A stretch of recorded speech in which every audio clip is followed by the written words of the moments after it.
So I've given you all the doom and gloom of the situation, and I just wanted to talk a moment on some actionable items that we can take as trucking companies and perhaps some things as customers that can be done to kind of help that flow of business and keep the supply chain moving. And it's a couple of really simple items. First, build and maintain a great carrier relationship. Again, a lot of our customers really understand that. You're going to meet one of those customers here shortly. Great opportunity to have those conversations, understand the challenges of business from both sides, and keep that line of communication open. That's a really big and important point. And I think any customer that understands that has been very successful with getting their freight moved in a very, very difficult climate.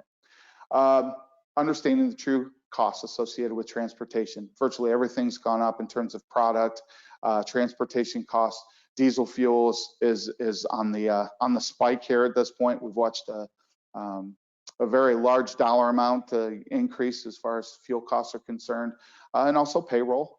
Keeping and maintaining the fleet that you have is very important. So there's been a lot of activity in driver pay and keeping those individuals well paid for the jobs that they do. And then on site, the shipper and receivers, those dock doors, those facilities, making sure that you're being attentive and taking care of the driver. One of the frustrations that we saw early on during the pandemic was that states decided they were going to start closing their rest areas. Well, drivers still need a place to stop. They need a place to park and rest. They need a place to eat. They need a place to use the facilities. They need a place to clean up.